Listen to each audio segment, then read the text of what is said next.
Now, moving on to the next topic, colonization of India. So, what is the meaning of the word colonial?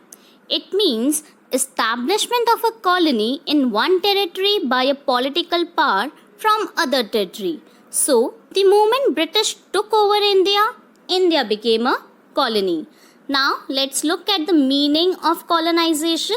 When one country is ruled by another, many political, economic, social, and cultural changes take place in the colonized country. This process is called colonization. We can also say it like when the subjugation of one country by another country leads to these kind of political, economic, social, and cultural changes, it is referred to as colonization. So the country which is ruled by another country is called its colony. Britishers, they came to India and they conquered the country. So India became a colony. While the country that rules is called the imperialist country. So here the imperialist country will be British. The imperialist country colonizes in order to derive maximum benefit for itself by exploiting the economy of its economy. This is what the Britishers have done. They use the Indian resources for their own benefits. They established control over the economy and society. They collected revenue to meet all their expenses. They bought the good they wanted at low prices. They produced crops they needed for export. And there were several changes that came about as a consequence. Now, the question that arises is how the historians write about history. What are the sources they refer to? There has to be some proof or evidence which has guided them to know about the history. So, how do we know about it? So, our next topic is sources of Indian history. It can be classified as administrative and non-administrative sources. Let's start with administrative sources. These are the written records of the British in India prepared by the administrators, officials, and historians appointed by the colonial government. These are official records, surveys, and mapping. First is official records.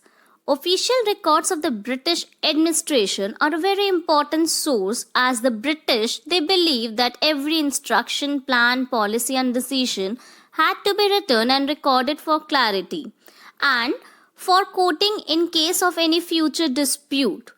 All these records and documents were kept in archives and museums. Next is surveys. The British believed that a country had to be properly known before it could be effectively administered. So, they conducted surveys. The British administration carried out surveys of all Indian provinces every 10 years. These censuses provide information about the caste, religion, and occupation of people to historians. Next is mapping. The Britishers have made detailed maps of towns, villages, mountains, and coast. The maps of the colonial period actually helps us to know about the rural and the urban pattern of settlements and how they have changed over a period of time. The next is non-administrative sources. The non-administrative sources are the non-official records.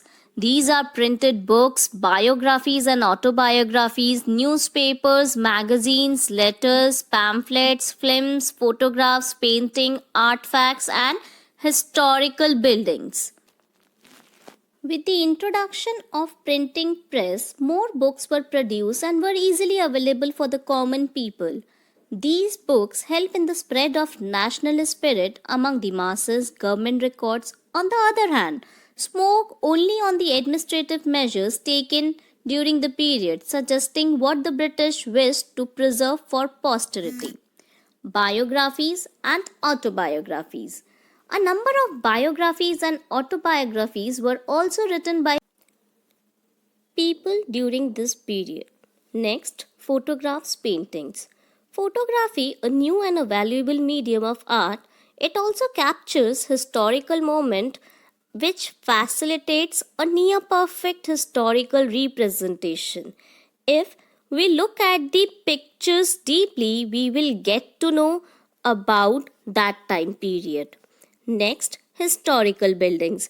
Many historical buildings of this period, that is modern period, these are still standing throughout the country, like India Gate, Parliament House, Rashtrapati Bhavan, and Birla House in Delhi.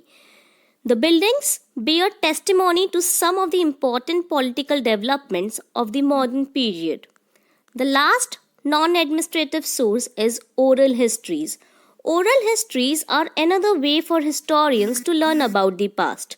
Oral histories are created when researchers interview people about the past. They are especially important for learning about the experiences of people who do not write things down. A historian evaluates these histories like other historical sources. Thank you.